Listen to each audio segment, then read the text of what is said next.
Welcome everyone. So now we're going to start our session K-12 and more education in 2013. We have four wonderful speakers here, Paul Edlund, Gaither, and Finkel. So we will have a session for 75 minutes. So for the first 60 minutes, we will have the presentation from all our speakers. So you will get 15 minutes each, and I will show you, because we have to maintain the time, I will show you the time time to time. Sorry for that. And after that, we will have our question and answer session, and we will take questions from the audience after all the presentation is done. So I would like to invite Paul Edlund first to present his presentation. Paul Edlund is from Microsoft Corporation. This is such a small room. I know I have to talk into the mic for the remote people, but I don't know what makes more sense. That buzz is really annoying. Yeah. Well, I can yell loudly too. I'm good at that. So I'm Paul Edlund. I'm from Microsoft, and I'm actually something called a technology strategist. But I also manage our Windows business for the entire three-state region of Illinois, Indiana, and Wisconsin. But I'm deeply involved in education. That's where my passion is. So, I have a bunch of slides. You guys probably only care about one of them, which is all the free things that we give to you guys.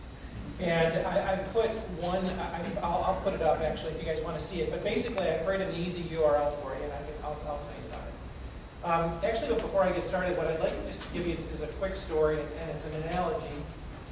And hopefully, it'll kind of carry us through the rest of the day as you guys get into questions and answers. But real quickly, we work really closely with a school called Chi-Tech on the near west side. They're actually a technology school, and I mentor a student there.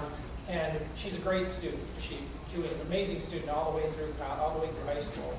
She's a senior now, and she got the highest score. This is not a great school by any means. I mean, it's pretty good. They work really hard. They try and infuse technology in education. They do their best with the resources they have. They actually a contract school. And so, they get some of their money from the city, and then they fund some of their other money internally. And her name is Dana, but Dana went through this process, and she was doing really well. She was doing great. She had the highest ACT score in her entire school. And I was really proud of her. I took no credit for it. And 3 weeks ago, she decided to drop out of school. And she threw away her $7,000 scholarship to DePaul. She threw away her opportunity to get, to go and do something really good with her life. I mean, I thought she was on the total right path. And as these kids are getting ready to graduate, I realized the thing that was really frustrating about it was I thought that I had her on the path. I thought that I was pushing her in the right direction. And you see that, these kids, in general, I think that, we mostly care about the whole concept of STEM. At Microsoft, we really care about STEM. But the thing that's most interesting about it is, you see all these people who really want to help. And I see, you guys are all here likely because you want to help your communities, you want to help, the ecosystem get better. And I wanted to help, and I was willing to do anything. I helped her complete her financial aid forms online. I helped her, get through some of her classes. I tried to do everything. But there were other people who were also in her path, pulling her off. Why don't you just hang out at home? Why don't you just do this or do that? And she got sucked into that vortex. And it frustrated the heck out of me because I felt like I was trying to put a great roof on a house with a crappy foundation. And so what I've been really struggling with, even at Microsoft, and some of the things that we do for educators and organizations, much like the ones that you guys all are part of, is I feel like it's that same thing. She had a really bad foundation underneath her. She didn't have a strong home. She didn't have a strong home life. She didn't have a strong community of friends. She had a great group of friends at school, but that was like a percentage of her time. And in the same sense, as Microsoft, what we really struggle with is we're trying to put a roof on a house in many cases where, Michelle was talking about Maslow's hierarchy of needs, and I was like, oh yeah, that's so true. We're trying, these guys have some really basic things that we're trying to accomplish, that they need, and we're trying to put a roof on that house, and it just doesn't work. The foundation is garbage. And so one of the things that Microsoft struggles with is how do we get these resources in your hands? How can we give you guys more time to give them positive stuff that keeps them on the path? I just kind of look at it like, if I'm able to distract them with more good than bad, maybe there's a higher likelihood that they will actually succeed. So one of the things that I just kind of want to tell you is that Microsoft has so many resources that we apply to the community. Free stuff. You guys don't pay for any of them. Everybody, there's a kind of a focus on, oh my gosh, we got to buy Windows 8. Oh my gosh, we got to buy Windows 7 or Office or things like that. And they forget that we give away lesson plans. They forget that we give away free development tools to teach kids how to do gaming. We give away free courseware to help them learn just about any technology, science, math, biology. We have everything. Microsoft has $9.5 billion that we invest in R&D every single year. And when Michelle was talking about innovation labs, we don't just throw that R&D at like software things that we're going to come out with. Sometimes we watch grass grow and see what happens. I mean, Microsoft is a pure research organization, and so they do things very much in just the sense of pure research. Just want to understand how the world works. So I created, I'll just put it up on the screen here really quickly for you, just so you guys can write it down. I tried to make it easy for you. And I'll just jump right to the last side here. Because I figure rather than me just kind of talking about things, and I tried to make it very easy, teacher stuff, because that was the URL that I created. But it's all about things for educators. And literally we have hundreds of things that we do. Anybody who's involved in trying to influence kids who are just trying to learn and stay on the path. And there are some, I could, because I have ADD, I can ramble for days. So rather than just letting me ramble, actually what I'd really like to do, I'd like to take a percentage of my time, unless we're going to devote tons of time at the end to Q&A. I would rather hear what's front of mind and front and center for you guys, and maybe I can answer some of the questions that you have. I mean, the gentleman asked, I'll tee it up. When you came up and asked earlier, like, what happens with people when all of this technology comes in? I'll tell you what Microsoft thinks about that, because I thought it was a good question. Because my customers ask me the same thing. They worry that by adopting technology, it means that they're going to have to fire people. And so the way that Microsoft thinks about it is not that we remove people from the situation. What we do is elevate people through technology. So we get them to, coming back to the Maslow's hierarchy of needs, if I don't have them shelving books, to Michelle's point, what could they be doing that's a little bit higher up the food chain of thought? And that same thing goes for corporations. They spend a lot of time wasting money. Just throwing it away because they're trying to glue things together or trying to take a bunch of dysfunctional, like infighting, people doing protectionist things. It happens everywhere. And instead, they don't focus on the vision. And what, I keep coming back to what Michelle said, because I swear I wish I could have been up here while she was up here. I had so many things that I wanted to oh yeah, and what about this? Was that there's a great Chinese proverb that says big decisions are made by small groups of people and small decisions are made by really big groups of people. So what I would argue for is like the more people you involve in some of your core decisions, the less that actually happens. So if you're going to make big decisions, keep it small. If you're trying to make small decisions, keep it big. You'll get a lot more done that way. So what questions do you guys have?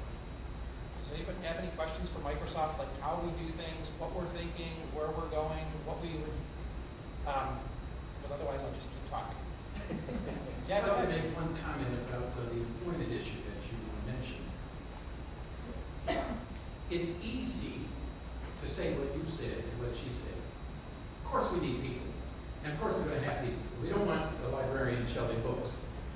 Okay? But we have a jobless recovery. A jobless recovery. What do you mean by jobless recovery? What's happening in the United States today? In other words, the pundits on the economy say the economy is recovering, except people are not going back to work. Partly this is a question of sending jobs abroad, and partly this is a question of simply not rehiring people. In higher education, it's the MOOCs that people are concerned about. The MOOCs, the massively open online courses. Thank you. And the reason is because these are courses that are packaged as sort of commodities that are used for free, but colleges are now using them for course credit. And that is going to be what? A replacement for a contraction of the budget, because that's the real issue, the budget. And it's easier to buy a machine and keep it for 5 years than to have to pay 5 years of salary. And so I challenge you and everybody else to explain why we have a jobless recovery. And is that the future? Well, I'll tell you, at Microsoft, we can't find enough people for our jobs. We can't. We have a lot of, because we have something like 2,500 open positions every single day inside of Microsoft on a basis of 89,000 full-time employees. The problem that we have is that, much like we're hearing, and much like I heard earlier, is that we find this huge digital divide. It's true, and we know that it's, everybody knows that it's there. The issue that we have is not, how do we get things to scale? I can't, like, I'm passionate as all get out about going into environments and trying to help as an individual.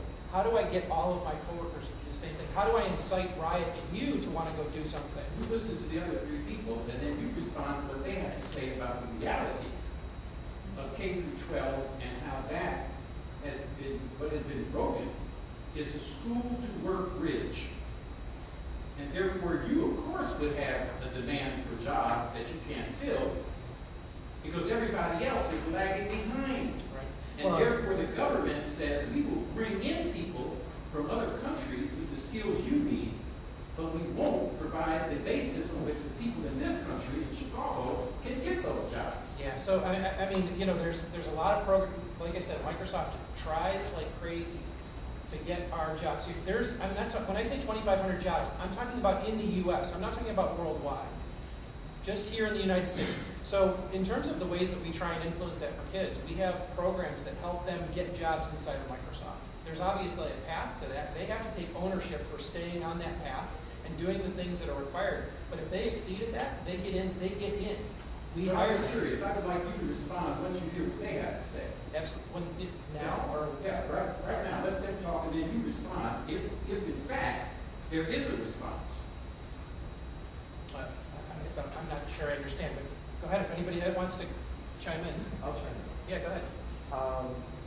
I'm Dave Finkel, and I'm the president and founder of the Youth Technology Corps. And I've been doing this for 15 years.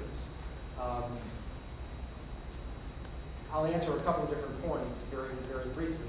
In terms of what you're saying as far as how the economy is changing, you're right, it is changing, and it's not Microsoft's fault, and it's not any of our faults. It is simply a readjustment in terms of the ongoing digital revolution. And the new kinds of jobs and the new kinds of opportunities probably are going to be less. And the consequences of that are going to be that if you can't earn a living, then your pool will begin to shrink. I think that's an inevitable reality that we're simply facing. But there's another side to that, and that is the issue of what's going on in these communities. And the impact is, how do you do all these multiple things at the same time? Replace family. Create an environment of learning that is actually interesting, because in today's world, if the kids don't like it, and if the young people don't like it, they won't bother. No matter how important it is to their future, if it doesn't grab them, it ain't going to happen. And again, that's not Microsoft's fault. It's the reality that the technology they are getting, and even the poorest kids in my program right now is in 8 different locations in the city of Chicago, North Carolina, and throughout the state of Durango, Mexico. And I can tell you that kids at the poorest level they'll spend all the money they have to have a handheld. So they're using the technology, but for no purpose and no use. Now, I'll wait to what I have to say, but YTC has a solution, and we've spent 15 years putting the pieces together and lining up what we do and the partnerships that I just mentioned, another state and another country, long-term established relationships, and I'll explain how we propose going about it. But my issue is, how do you get through to Microsoft at a high enough level to take a look at when you have the possible answers to the questions you're raising? Another thought occurs to me, and that is, as I work in a branch, and I see a lot of young mothers or caregivers coming with kids,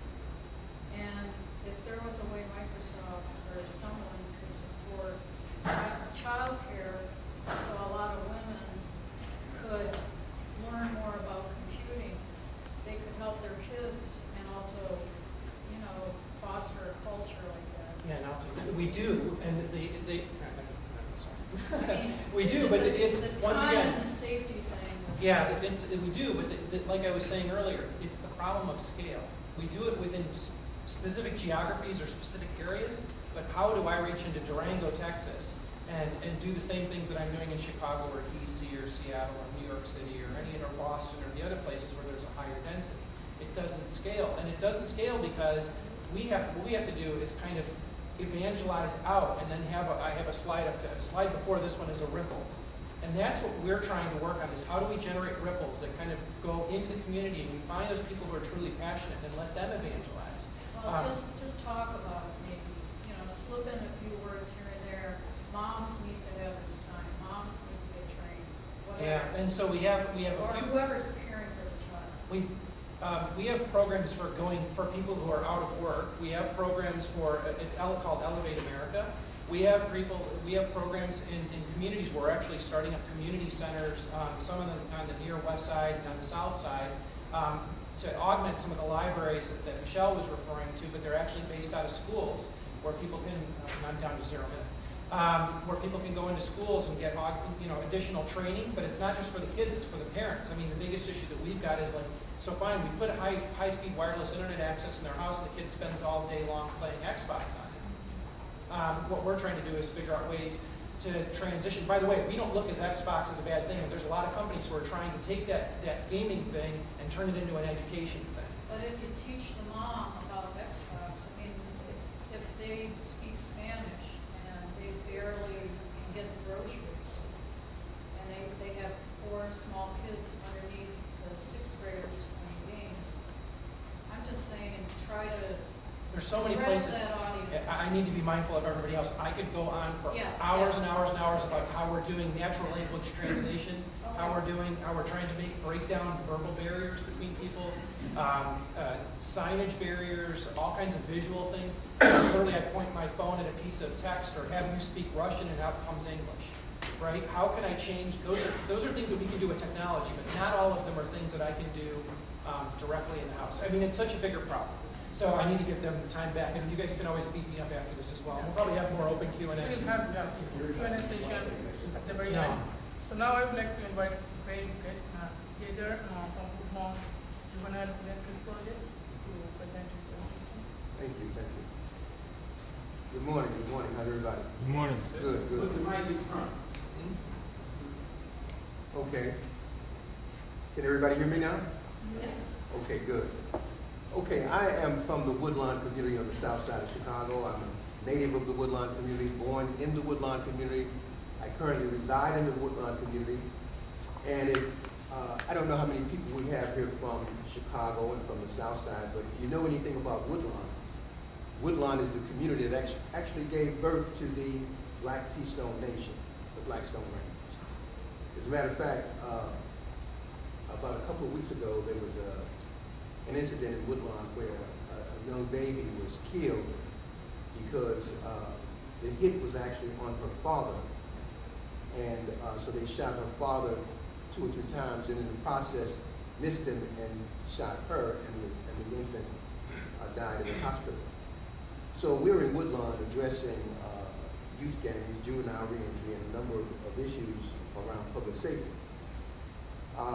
And so what I really want to talk about this morning, and I wanted to kind of talk about this through the lens of juvenile justice. I want to talk about education through the lens of juvenile justice, if you will. One of the issues facing our community today is public safety. And public safety is a major issue. When you look at the number of school-age youth cycling in and out of juvenile justice systems, we have down the street from us a very innovative, very historical facility that's called the Cook County Juvenile Detention Center. It's the Cook County Juvenile Court, right down the street. It's the first of its kind in the nation. It's the idea around working with youth that has really sort of reverberated around the country and around the world. So this is where juvenile justice services delivery started, a few minutes down the street. So when you look at, as I said, the number of kids cycling in and out of these facilities, for example, let me give you a little data over a 5-year period. Between 2005 and 2010, about 28,000 school-age youth were released from Cook County and state of Illinois detention correctional facilities. 28,000 over a 5-year period. Out of the 28,000, less than 14,000 actually enrolled in school. So what we're saying is that 50% of the kids who come out of these facilities don't go back to school. And when they don't go back to school, you don't have to be a rocket scientist or a social theorist to understand what happens to them and how that puts communities at risk. So the question is, how do we then educate and reach out to these kids so that we keep communities safe? Okay?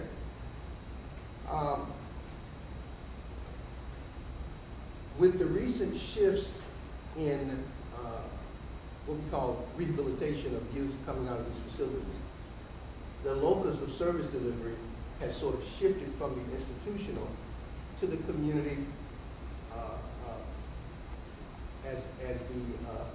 as a place where we will rehabilitate these kids. So the community is now the locus of service delivery. Now, in terms of public education, that places sort of an undue burden on public schools. Because if communities are going to be the place where we rehabilitate kids, then schools are going to be that center where we're going to need to reach out to them. We're going to be able to serve them in a way that's going to educate them and make them productive for the world of work and all these other things. But then let's examine what's happening in public education. There's a policy that was instituted a little bit more than a decade ago to address this particular need. And we all know what that policy is. It's called No Child Left Behind. Okay? So let's look at No Child Left Behind within the context of juvenile justice services. Okay, what does No Child Left Behind call for? It calls for accountability. And so how are you going to get accountability? Well, one way you're going to do it is you're going to require that schools and school districts standardize their curriculums. And you're going to standardize curriculums so that you can actually assess based upon standardized assessments. So you have everybody's on the same page in terms of what they're teaching, so that means everybody's on the same page in terms of how we will assess them. And we'll be able to easily pinpoint underperforming schools. So once we pinpoint underperforming schools, what do? We put them on probation. We give them a window to sort of improve their outcomes. If they don't improve their outcomes, we reconstitute them. That's sort of a fancy term that means we shut the school down and we replace it with a charter school. Okay? So then, when we do that, we're actually dismantling urban education in our communities. And when you look at how we dismantled urban education based upon No Child Left Behind, let me just go back a minute and talk about how No Child Left Behind has been used. One of the things that happened with No Child Left Behind was the school districts were angry about it. Here's a mandate with no money. They're forcing us to do this, there's no money. But then they fell in love with No Child Left Behind because No Child Left Behind gives you the right to go into a school, shut it down, and bring in a charter school, all in the name of what? Leaving no children behind. In Chicago, they're going to shut down 50 schools. Now, Chicago is a city of neighborhoods. It's a city of communities. There's 77 community areas in Chicago. So, and a school is really the centerpiece of a community. There's no such thing as a school. Let's just not even use the term. There's a school community. So the school being the core of a community, and you shut a school down, you're shutting communities down. You're sending kids across gang turfs. So that if you're from the Woodlawn community, and you've got to go to school in Inglewood, everybody knows what's up. Because everybody knows that in Woodlawn is the home of the Black Keystone Nation, and Inglewood is the home of the Gangster Disciples. So if you got to go over to Inglewood to go to school, guess what you're going to do? You're not going. Or if you go, you better pack something because you got to get back home after school. So we're talking about violence, we're talking about gangs, we're talking about upheavals, we're talking about just totally dismantling communities and schools. And this particular recipe is being looked at by other school districts around the country because if it works here, they're going to do it all over the country. Now, one of the things that happens when you talk about No Child Left Behind is you have principals who are fearful that their school won't reach what is called AYP, adequate yearly progress. No Child Left Behind comes in and says, okay, we'll put you on probation, you've got to come up to speed, we're going to look at your progress each year. If you don't make it, we're going to reconstitute the schools. So the principal is fearful because if the school is reconstituted, he loses his job. The teachers are fearful. They lose their positions. So look at this. You're a principal. You've got a mortgage. You've got kids in college. Are you going to take a student coming out of the juvenile justice system who we already know 2, 3, 4, 5 years behind academically, his education has been interrupted over and over, so he's so far behind that if he comes into your building and you test him, he's going to skew your test results south, puts you at jeopardy. So do you want this kid? You don't. So No Child Left Behind crafted initially to not leave any children behind. When you look at it, actually kicks kids to the curb. Because what principal is going to accept a kid? Well, you got to accept a kid. Okay, you got to accept a kid, so you take the kid in and you say, okay, listen, we have a zero tolerance policy. That means that if you're chewing gum more than 3 times, you're out of here. And I'm going to tell your mother this. Or you can go to an alternative school. And we've seen how alternative schools have become wealthy because they become dumping grounds for the school district, to enabling the school district to sort of cream the student population in a way where they keep the kids who are either performing at mid-level or above, and they dump the kids who are underperforming. And all of a sudden, our test scores are up. In Chicago, our reading scores are up. We're improving schools. So I'm concerned about the youth that's coming out of the justice system. How do we serve his needs? Because generally these kids who are coming out of the juvenile justice system are so far behind academically that you can be 16 years old with 1 high school credit. That means you're not ready for an alternative school, you're not ready for a GED program, you're not ready for a regular school. So how do we reach you? How do we serve you? Well, what's been happening is this digital or virtual education services where kids are able to work with an instructional program. There's a mentor or proctor who will assist with problems that come up as they're using this instructional piece. So we're looking at using that. We're looking at funding to use that. But then again, that's not a panacea. We don't know if virtual education is going to be the answer for these kids who are sort of so far outside of the education mainstream that they're at risk and they're placing communities at risk. So I would say, in closing, is that if we can come up in this conference, and also this is an excellent conference. This is an outstanding conference. Looking at the number of African American and Latino youth in the overrepresentation of African Americans and Latino youth in these facilities, it's important that the next time we do this conference, we get a lot of parents here whose kids are in these systems. Because as he was saying earlier, this digital divide is leaving a bunch of people behind. And it's doing it at the peril of us all. So, thank you. Thank you, Craig. Now I'd like to invite Brian Bell from Parkland College to this presentation. Again, my name is, Pass the mic.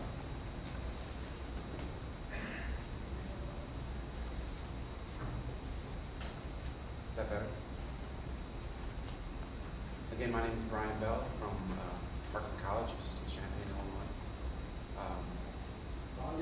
Volume?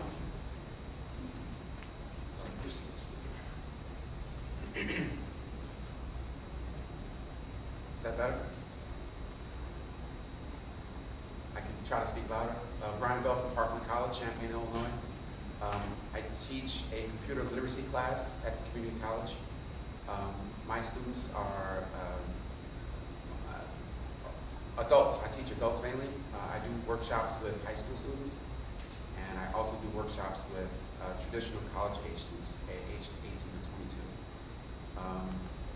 I'm going to go over and read some of my notes. My focus of this panel will be directing this towards one of my roles in Champaign is to provide access to equipment for low-income people, children, adults, families, nonprofits, and so forth. So I started this initiative in 2007 to bridge the digital divide in terms of access to equipment. The digital divide is basically access to training, access to broadband, and access to equipment. Champaign, Illinois was a receiver of some VTOP funds, was the only grant recipient in the United States to receive a fiber to the premise project and a backbone fiber network, which 2,000 homes received high-speed internet to their homes, but most of these homes did not have training or equipment, but they have the fastest internet in the world. So we were addressing how to bridge that gap by providing free training at Parkland and other community centers that we created with equipment that's donated to us from corporations and other things. So let me read these notes. So here's what we know. There are 5 concurrent initiatives or agencies addressing 21st century learning environment. Federal, state, local city government, private corporations, and nonprofit agencies. I'm going to go over these topics. These are the topics of conversations that I've had when I'm trying to address the digital divide. These are the issues discussed with federal and state agencies, city governments, and corporations. So basically right now I'm lobbying for the federal, state, and city governments to help me address this issue. And doing all this without many resources. So these are the things that come up: sustainability, repurposing and reuse, waste as an asset, distribution, how to and who to, procurement, software licensing, data management. So we talk about risk, breach, and recovery, disposal and destruction, and the state or Illinois state electronic landfill ban. Within those 5 departments, I've identified resources and support to assist in the digital literacy and access to equipment to broadband. So again, my main focus is to use electronic surplus for educational purposes. One agency is called PCI, or Partnership for Connected Illinois. It's a $6.5 million grant recipient that does state capacity building, and it evaluates the 2 large VTOP projects, the Chicago Smart Communities Sustainability Adoption Program here in Chicago, and also the UC2B Fiber Backbone Fiber to the Premise project in Champaign. PCI has e-teams who support public computing centers, outreach service centers, training, and to generally expand the broadband availability for citizens throughout the state of Illinois. Currently they need about, they called me, they need several thousand computers that they need to purchase at very low cost to provide some of their grant recipient clients in their areas to have access. So they're providing internet access and they're providing the training, but they can't provide the equipment. So they've contacted me because they've been made aware that I have a pretty scalable donation program. Another one is existing cost recovery donation programs. That's a term that we use, like for a term that I have in Champaign, the Digital Equality Initiative. Basically, machines that I get in from free from, say, State Farm or the city of Champaign or from the federal government, I have to put money in them to get them to work. They don't have operating systems. They may need some things to make them work. So if I put $50 in it, I sell it for $50. It's a cost recovery program. There's lots of initiatives going on like that throughout the United States. PCRR, that's PC Rebuilders and Recyclers, is one of 17 Microsoft authorized refurbishers in the United States. It's a cost recovery program. They do about 1,000 machines a month. The Microsoft authorized refurbishing program is mostly done in Europe, not in the United States. We could maybe give you some more details on that. It started in 2000, whose main purpose was to bridge the digital divide and support environmental responsibility. PCRR provides a way for corporations to donate their end of life equipment, and then they refurbish it, and then they sell it at a cost recovery to anyone to invest in technology. So they mainly deal with schools and school districts and large agencies. Again, I have down here the Microsoft authorized refurbishing program, and they have a Microsoft another level below that for smaller refurbishing programs. Dell and HP, those are two hopefuls that I have put some seeds out there to work with Dell Corporation and HP to maybe talk to their vendor list, so when they get end of life machines, they can bring that back to school districts or bring that back to end of cost recovery programs. Right now I'm in talks with Sony.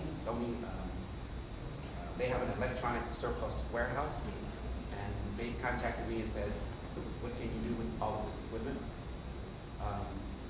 The State Farm Company Foundation, it's State Farm, they have a foundation, and quote off their website, they make it their business to be a good neighbor. Their charitable contributions so far, they have donated 2,000 computers to our program. State Farm machines this year have built 5 public computing centers in Champaign, just this year. Probably about 30 in the last 5 years.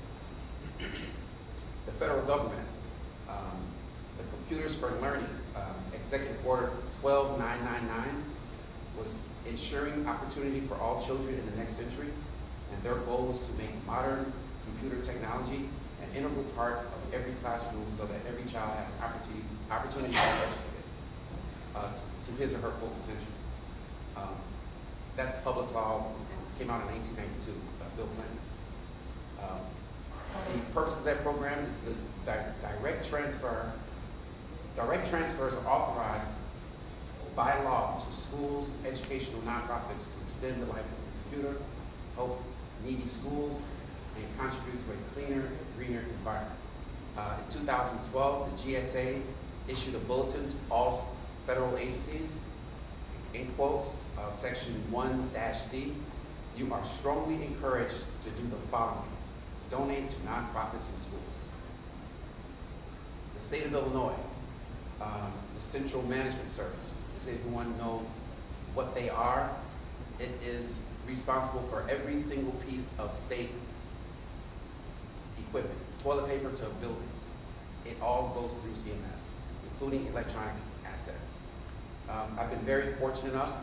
It took me 2 years to do it, but I had a meeting with the director of CMS about a month ago in Chicago to inquire about the process, asset management, tracking, and disposal and donation of all state electronic assets. Where do they end up? Are they donated? And if so, to whom and when, and how many? There were lots of questions. My follow-up meeting was in Springfield at their headquarters, accompanied by our state senator's chief of staff, Lori Barnett. Our senator is Mike Frericks, is our state senator, where we met the deputy director and several property management coordinators. We are currently in the process of creating a model and a system to allow the transfer of educationally useful electronic equipment to nonprofits and schools.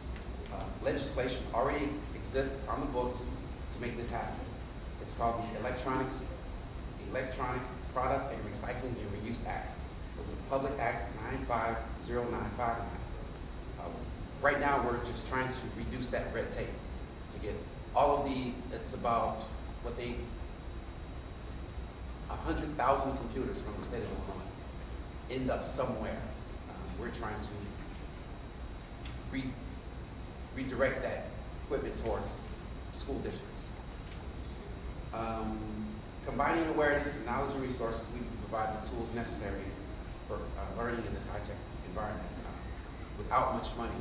This requires planning and effort, but we know the equipment is out there.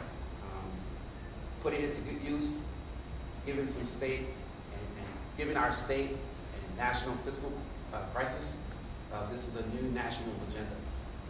What I'm doing in Champaign or in Chicago with CMS is being done all across the country. We just need to scale it up and put this equipment back to the school districts.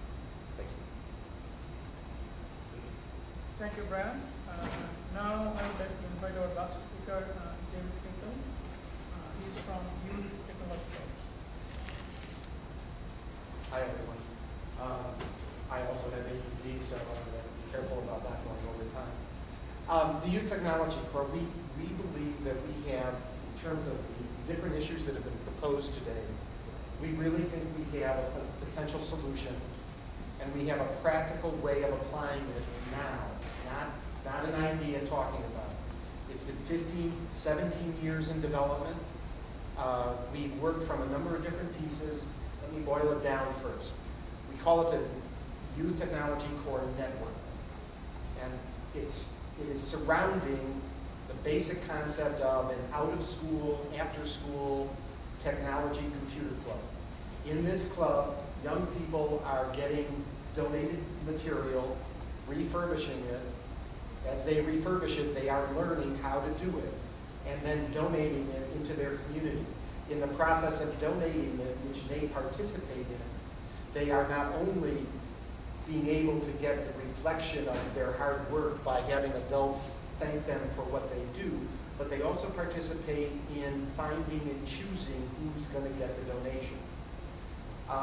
We started the program at Morton East High School in suburban Cicero, which is mostly Hispanic.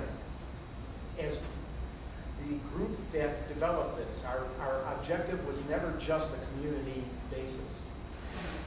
The idea of think globally, act locally is really how we developed it. So as we developed the first program, we were looking for a way, first, for the kids to donate computers and set up shop in their community. So in Cicero, they developed, they donated 8 computer labs by 1999, and these young high school students were teaching elementary school kids in Boys and Girls Clubs and youth commissions. They started with a simple typing program. They then developed their own curriculum on how to teach younger kids. From there, we sent a note home and said, who wants to bring computers to their hometown in Mexico? And in 2000, we packed up 6 kids and 10 computers. We went to a little town, Presidios, in the municipality of Tepehuanes in Durango, Mexico. We stayed in Jesus Carrera's grandfather's barn.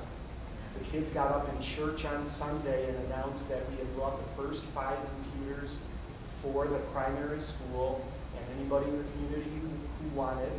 The next day, 60 people, mostly kids and their parents, were there for their first lessons. That's when we knew it was a good idea.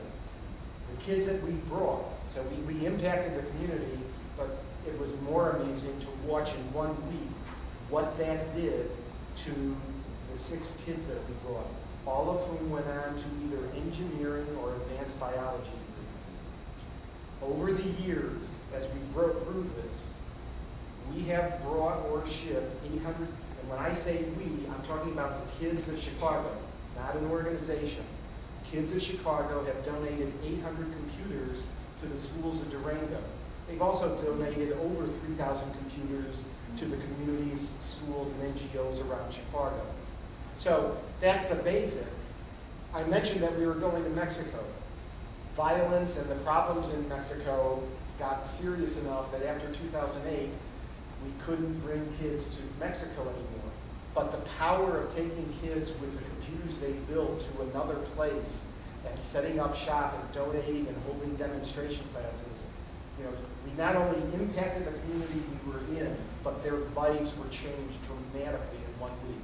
So through one of our board members and one of the people that helped found this, we were introduced to the New Schools Project in North Carolina. So in 2009, we held our first free YTC computer key. And that became a second leg of what we are doing. So in the summer, we now hold 2 free computer camps, one in St. Louis, one in North Carolina. Again, very powerful. Any school or community group, all they have to do is get to a camp. Everything else is free. Food, the computers they work on, all the other experiences that we give them. The only thing we ask of them is they're going to be able to keep the computers they finish to donate to their own community. So they have to try and figure out a way to cart the computers home. At the same time, our best students from our clubs in Chicago, now in North Carolina, by the way, this year it'll be the North Carolina students who are teaching North Carolina students. The students who teach, as has been said many times, you learn best when you have to teach what you know to someone else. And so that part of that element, not counting the fact that we are bringing from troubled, struggling communities, kids from more than 10 different communities, and bringing them together, living together for a week, which is also a cultural and social experience. And we've also learned how to control those things. So that's the second leg. Starting in 2004, after the 5th year of going to Durango, we formed a more formal partnership with the school system down there. And now, since 2004, every year at the end of April, actually this Sunday, 50 students and teachers from Durango arrive in Chicago. We house them. We house them with families, both students and teachers, for a week. Give them a rather complicated experience, which I won't go into. And at the end of the week, we have, this year will be our 4th Iron Tech competition, where the kids from Mexico, as well as our programs in Chicago, including our elementary school programs, compete for prizes, showing their skill. You're all familiar with Iron Chef competition. Imagine a group of teenagers competing for prizes with, they have, one of the competition parts is they have to assemble a working computer out of a pile of parts. They don't know which works and which belong together. So, 3 parts. Designed to be able to, a couple of things. The first couple of programs at Lakeview and Morton East were started with no money. We ran them for 2 years without a cent by simply a volunteer and use technology. A robotics program today, if you want to run a robotics program in a school, will run you roughly $5,000 per student. Even our funded concept of a club in a community is about $5,000 or $6,000. But really, and this is what we're creating the concept for, if you've got an interested adult who has some skill with computers, doesn't have to be a high-level tech, and wants to help a group of kids and can find a spot, you go into any community anywhere and announce that you need used, the throwaway computers and other material, and they'll come. So, we've developed it over 15 years. We have contracts and partnerships with City After School Matters. We were the first group.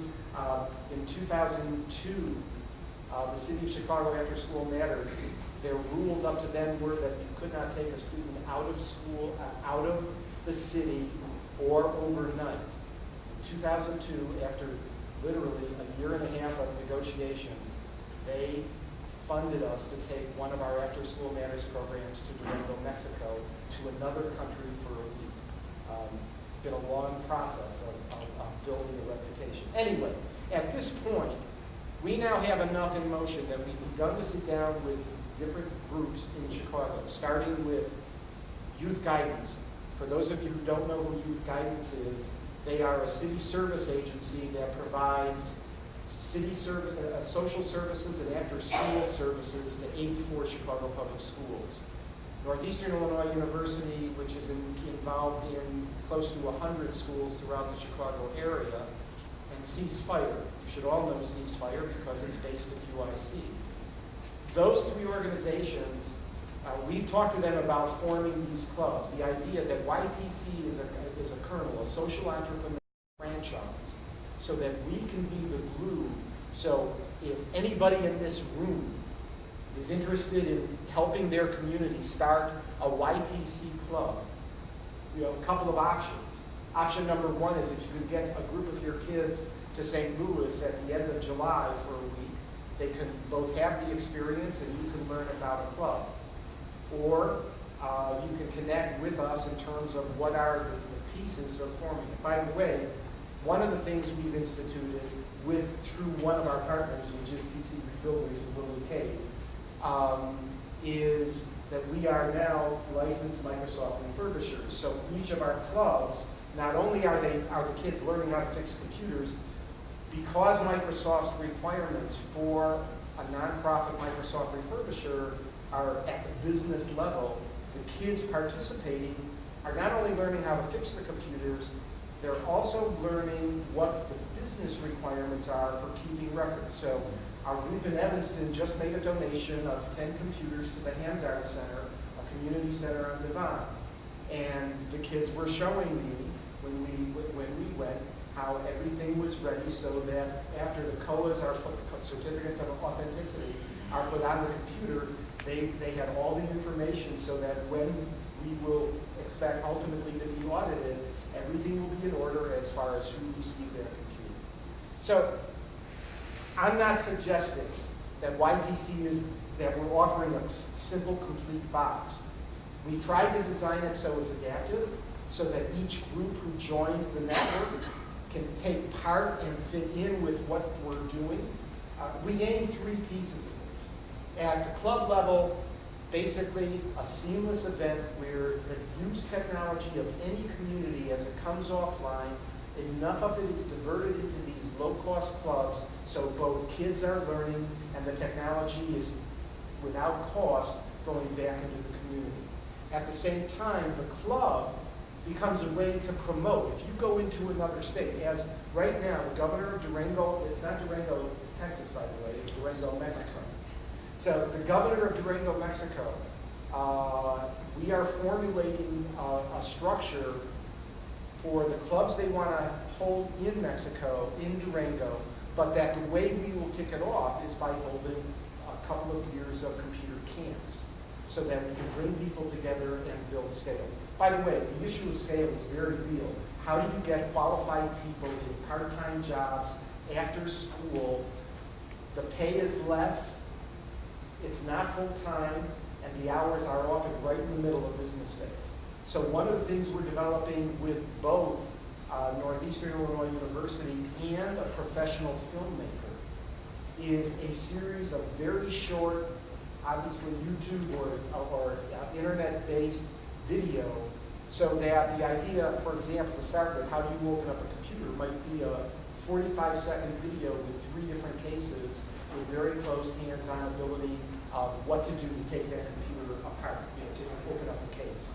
Interesting thing about this, one, an adult who is just thinks they're handy and wants to help a group of kids can stay ahead of the game with the kids by simply doing it. Or in one of our partnership prototype clubs with Youth Guidance at Hancock High School, we have an advanced student who right now is the teacher of that group, and a teacher is being paid to basically babysit and make sure in terms of adult supervision, so that, again, the adaptability of this concept.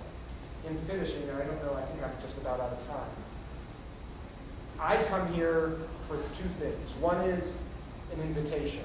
So I have with me information about this year's summer camp. If any of you are either affiliated or know of a group that would like to attend, I have information here, and you can take it. The second thing is a request for you in the questions. We do not assume we have the answers. We're looking for the answers.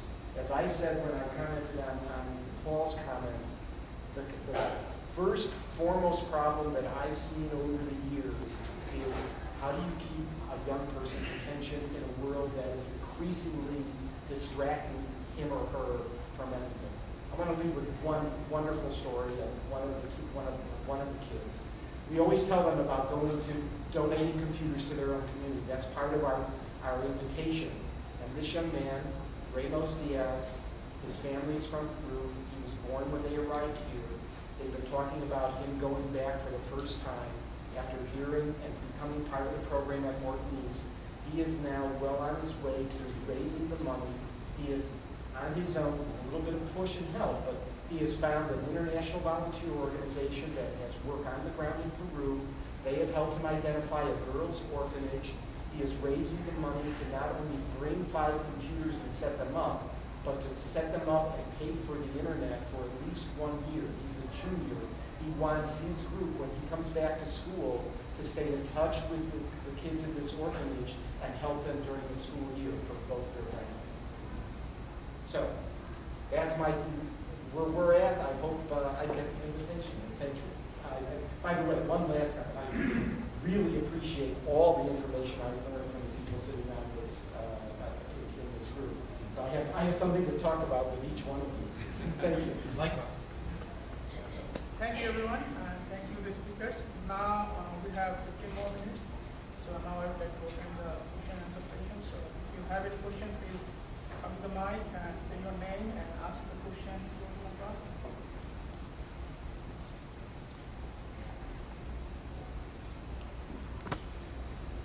Yeah, I want to ask a fairly obvious question. The digital divide was created by business models that isolated communities.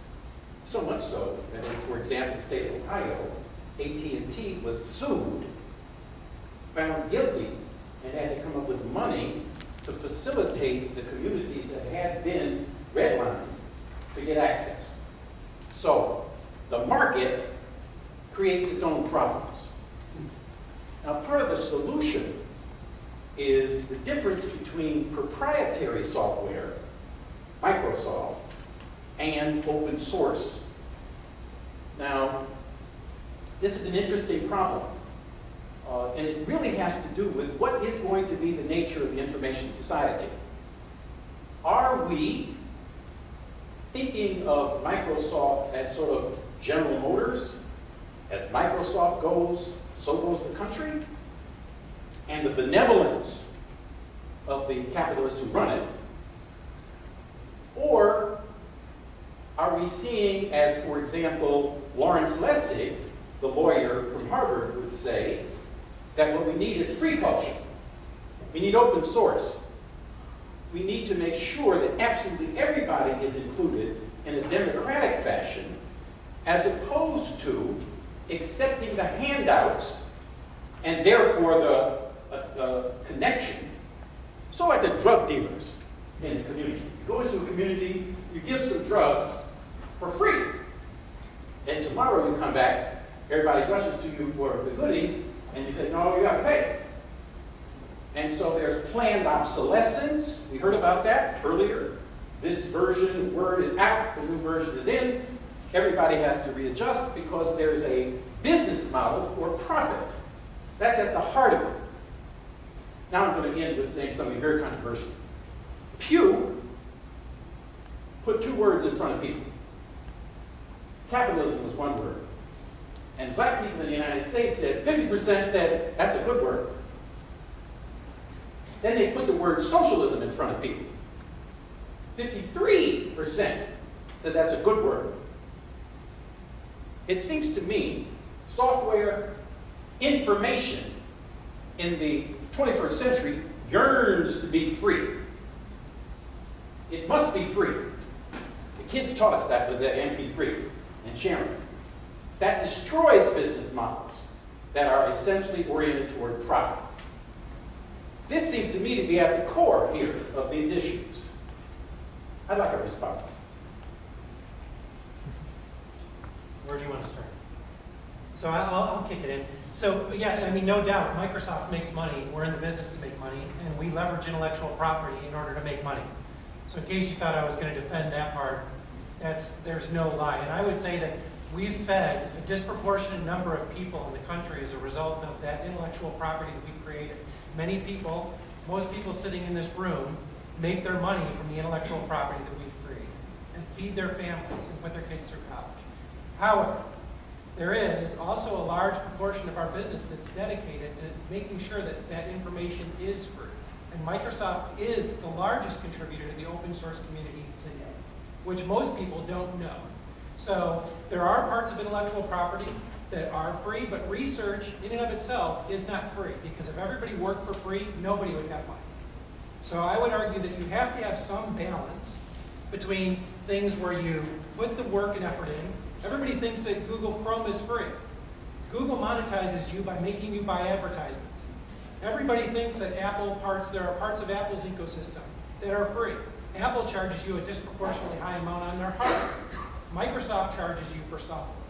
So every company monetizes you in some way. The gas station, this facility, the people paying for these lights, your clothing. Everybody makes money from the ecosystem. What I'm saying though is that Microsoft acknowledges that. We're definitely trying to balance that arc between what we try and give to the community to help them thrive and keep the information free. We don't want to own any part of your information. That's one thing that Microsoft is fervent about. So you made the point about the information wants to be free. We want the information to be free. We want you to decide how you own it, maintain it, secure it, and deploy it. But what we don't want to do is take all of the intellectual property that it took to help put many of these people through their own careers, most of the careers in this room, and technology that helps our kids become better. We need to maintain some form of intellectual property. Socialism is a different topic. I think that intellectual property versus socialism are two totally different topics. And so, they're relative, but not quite the same. So I'll let other people comment. But it's not fighting. I don't think there's any argument in it. I agree with you in that the information wants to be free, but I also think that every company in the world exists to make profit. It's finding that balance, 100%. So I'd actually like to comment, because I think what we're talking about here is a binary that's a false binary, and what's missing from this conversation is the responsibility of public institutions, our government. We are at a public university. This is not a university that was founded to make profit. It was a university that was founded to better everyone in this society. So what we haven't talked about is the responsibility of corporations as public citizens, of companies as public citizens, community-based companies as public citizens, of not-for-profit community organizations, churches, community colleges, I think that's as why we're public here. citizens. But we're not talking about it. Sure. We're all talking about what we do, and we're talking about change in a context that's already established that we're working in. But none of us are talking about how we bring back this idea of public responsibility, the public good, and where it gets manifest. Does it get manifest in philanthropy? Does it get manifest in nonprofit organizations? Yes. But where else does it get manifest that we're not investing in? I think there's a couple of different perspectives. First, I'd like to basically respond first to the first question. I'll make that very brief. I think there's a contradiction in the two different points that you made. You made the earlier point about the loss of jobs, and then you talked about that information wants to be free. You have to have a way of monetizing. I also will say, many years ago, Microsoft, I really felt was an enemy to what we were trying to do. I'm going back 20 years. I think Microsoft recognizes that they were an enemy to what you guys were trying to do, probably. Well, because they changed. Yes, And one of the most significant changes was, their software is not free. However, we put an official Microsoft COA on every computer we put out that we donate for $6. You know what? In this world, that's almost free. Second thing is, there is a lively, vibrant, open office software out there. We use official Microsoft operating systems because, frankly, no matter how easy and usable Ubuntu and Xubuntu and the other Linux operating systems are, if you donate a computer to somebody to use, they're going to come always right to the world that I see, they come back to Microsoft. But we don't have to put their Office suite on.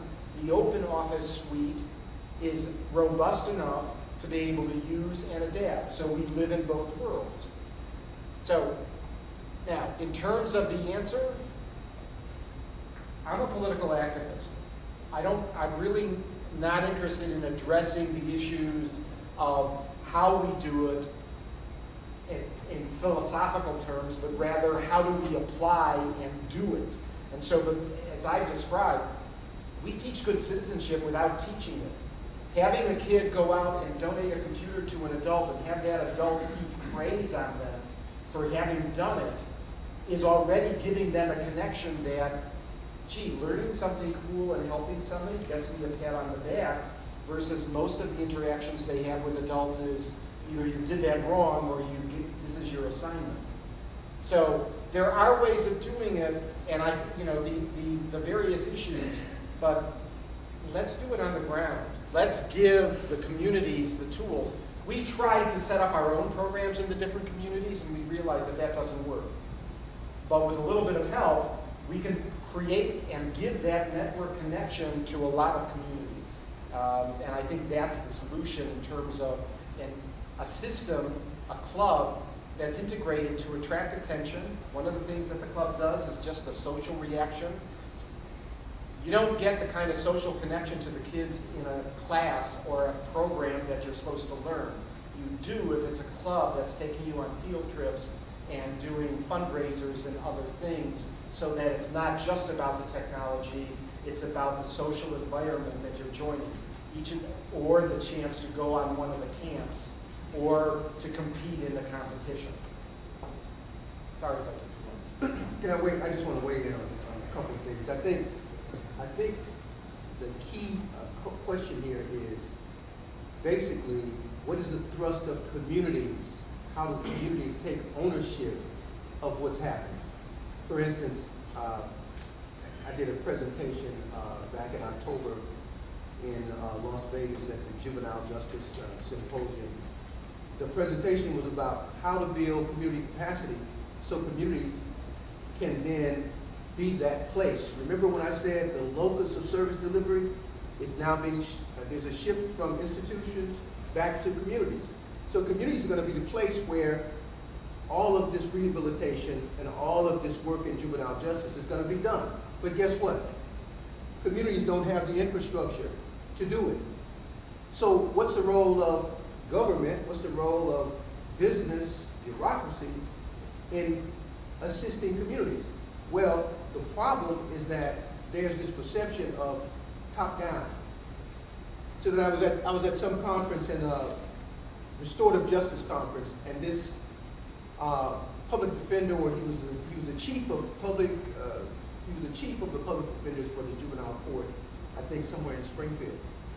And he says, listen, I was told by the judge that I need to develop a community restorative justice program. And he said, I don't know anything about community restorative justice. So then the question is, what does a public defender, what is a public defender doing trying to develop a community restorative justice program? When the approach should have been, why don't we look at communities and look at those people in those communities who understand juvenile justice services, bring them in and see what their input is in terms of how to build this, versus getting the public defender to build a community restorative justice program. So I think that whole question about top-down approaches to solving problems and what's the thrust of communities in this whole, we're talking about technology, how do communities take ownership of this process so that Microsoft and the other corporations don't dictate it, because basically they've got the power. They've got the power, they've got the money. So they can pretty much say, well, this is what we want to do in communities. And what if the community says, well, this is not what we want you to do? Or if the community is not empowered enough to know to say, this is not what we want you to do. I think that's where the conflict is. And I think that that's someplace where we are very interested in making sure we understand that, because we don't want to shove square pegs down round holes anyways. It's not in our, it creates dysfunction in the ecosystem, to your point, Greg. I mean, like, we're just creating havoc, and that's awful for us as well. We agree. We will take two more questions. Two more questions. I'm Karen Rebel, I work at CPL, and just returning to my interest in girls and women. In your clubs, how are you attracting girls, and how are you working with girls in the clubs? Just very briefly, two different ways, and it's always a struggle. But I mentioned that there's a social aspect, there's also a teaching aspect, and again, I've mentioned we adapt. So there's a couple of programs where the kids are actually teaching, either in one case in the school, the other case going out, and that's attracting more girls into it. The other thing is that we routinely, any young woman who enters into any of the clubs, there's a standard. I'm not sure that all of our instructors do it, but there's an intent to let them know how open the career path for women in technology is, and how quick. And we have very specific examples. One of our best instructor, who is running an elementary school class, Kelly Samuels. In fact, May 3rd, she graduates from junior college. She started as a student with us, and there's every attempt to make that connection. And the power element is it's really a very clear path to a career, but it's still a struggle. I think, I'm sorry, just real quickly, because this has been so interesting for me, but again, going back to your learning styles issue, a couple mentioned that you had ADD issues. And, I think way back when, I had trouble with technology, maybe because of the way I was taught. I hope that maybe that's a way to broaden things, is to have other ways of teaching. Yeah, we're incorporating learning styles into technology. But besides that, I wanted to talk about DigiGirls, which is a huge program from Microsoft, and it's probably one of the largest ones. There's actually quite a few success stories come out of it. One of is at the high school that I talked about, Martha Zuniga, who's just a rock star. She's getting a full scholarship to Northern. And then other schools have implemented this. We implement it globally, and then we also have a competition called Imagine Cup, which is highly orchestrated towards everybody, but girls especially. And a lot of the girls have won that competition recently, which is kind of cool. And it's a worldwide competition where we actually provide full scholarships at the local, geographic, and then country, and then globally. Kind of fans out. So scholarships are won kind of as it fans out, and then we have a lot of great programs around girls. And once again, I think that the core issue that we keep coming back to is putting a crappy roof. Trying to put a great roof on a crappy foundation. And part of what we are all, I think, struggling with, and I commend Greg and Brian and David. All these things are the things that I look for, so that we can find out how we can amplify what they do and get them more exposure, so that we can get their reach out further to the community to create those ripple effects. By the way, that's the idea of a club. Yeah. It's better to create a more family-oriented I just wanted to address one thing about technology. Since I teach a digital literacy class, I'm right at the forefront of working with adults that have never used a mouse before. I have two students that are, one is 85 and one is 87. And I have some students as young as 16. So based upon the last few years, we go to XP, the Windows 7, the Windows 8. Office keeps changing, Google keeps changing. So as in terms of learning, to relieve that stress that my students are always having to learn an OS, a platform, I don't teach that anymore. Now that broadband is more, it should be a right, a fundamental right, access to the internet is the main concern. And then I'll focus on applications because everyone knows applications. So I don't really focus on an operating system. I use Microsoft Office Outlook, which is you can use Office products online for free. You can use Google Drive and Google Docs and things like that for free. So basically, as in terms of teaching, my students it's not as stressed because if they can open up a web browser, they can get and use anything using web applications. Because my students now, 50, 60-year-old women, men are bringing in smartphones and tablets, which used to be just desktops. And we all know that desktop PC sales are down 65%. That's why Microsoft is investing billions in the cloud technology. The number is, people are buying tablets and smartphones now. That's what's coming into my class. So everything is really not about, is it Linux, is it Windows, is it Apple? It's more about how do I write a document? How do I get to Pandora? How do I get to Netflix? So, can I ask a very quick question? Because we're maybe one day. Two more questions. They're here. Oh, okay, yeah, maybe. Okay, one, but it should be very quick. Yeah, go ahead. Well, I was just curious to ask you, Greg. So, as a Latino American that attended the New York City school system, Gaither, New York. I didn't have. There was many disadvantages that I had, and I graduated with a master's in public safety, and I'm also working on my graduate degree in library and information science. But my question to you is that what is being done to really address the parents in the juvenile system, right? Because despite all the odds that I had to overcome, including going to school out of a homeless shelter, the stigmatization that comes along with that as well, I sort of got to the end of my college degree, my college career, and realized the lack and the poor quality of education that I had growing up. And it was only at the end of my experience that I realized how much I really had to catch up for. Going back to a second master's degree just to get technical skills, because I have 2 unemployed parents now and 2 older brothers that never graduated from high school and 2 parents that never got a degree. What is being done really, if I feel like if I had parents to tell me some of the things and guide me in the right direction, I would have probably shaved off a good 5 or 6 years of wasted time and energy, even though I was being very productive. So I was just curious to see if the education of the parents factors into the juvenile program. You hit the ball out of the park on that one, because that's the key piece is. Can't hear you. I was saying that you hit the ball out of the park on that one. That's the key factor in this whole thing is how do we work with parents?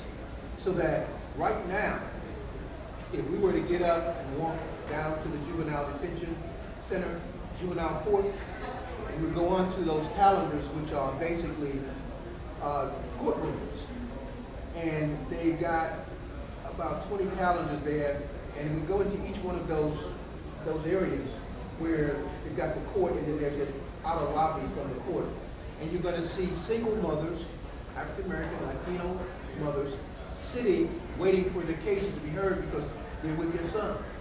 So I've gone into the juvenile court, going in to talk to those parents, reaching out to them, because when we're talking about how communities take ownership of juvenile justice and service delivery, we start with parents. We have to make sure that parents are up to speed in terms of understanding the system. Your kid could be arrested. You don't know what's going to happen. I've had parents call me in the middle of the night. What are they going to do? They said they're going to do this, they're going to do that, because parents don't understand just the basic aspects of the juvenile justice system in terms of processing.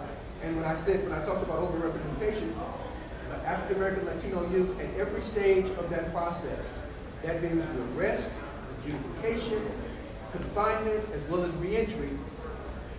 At each stage, African American, Latino youth are overrepresented. So reaching out to parents is a key component where there is very little services being done. Reaching out to parents in terms of helping them understand the system, as well as being able to advocate for their kids. Because you know, a judge can say, well, what's going on with him? And if the mother says, well, he's, the counselor at youth guidance is not here, but he's in youth guidance, the judge is more apt to then give the kid probation. If she says, well, what's going on with the kid? And she says, I don't know, I can't handle him, I don't know what's going on, then he may lock him up. And then one of the problems that you have is that when kids are locked up and released from the state and the county systems, you have to call the parent about 6 or 7 times to come and get him. Because the mother doesn't want to come and get the kid. You know why? Because she knows at 2, 3 a.m. in the morning, she knows where he's at. He's in jail. She get him home and she says, look, I want you to stay off the streets, get home at a certain hour. She knows what's going to happen. For the next few nights where she's been sleeping when he was at the detention center, the next few nights, she's not going to be sleeping because she's waiting for that call at 2 in the morning that says, hey, are you the parent of so-and-so? He's just been shot in the head. So that's why parents won't even come and pick these kids up. TCFS has to come in and place the kids in foster care because the mother will not come to get her child. And it's not because she's negligent, it's because she can't control it and she knows if he's in jail, she's, okay? So that piece about parents is, that's what's happening. You'll be the one to do some work in that. You come out of that. Great. So this is the last question. I wanted to respond to the woman who left and talked about citizen responsibility. What does your alderman know about this in these groups? What does your state representative know about this? We have the telecom rewrite, and I'm really talking. I'm giving a speech. What does your state representative know about these issues and why you care? The providers are in Springfield. They're in Washington with huge budgets talking about trying to get regulations lifted, trying to allow them to raise prices, trying to gut some of the programs we like. Are we speaking to our elected representatives aggressively about the digital divide issues and the cost issues we care about? So that's my speech. I don't know who has a response.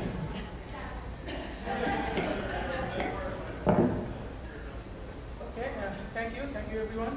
So this is a really good session, so I really enjoyed, and I hope our audience also enjoyed. So now we're going to end our session. Thank you everyone.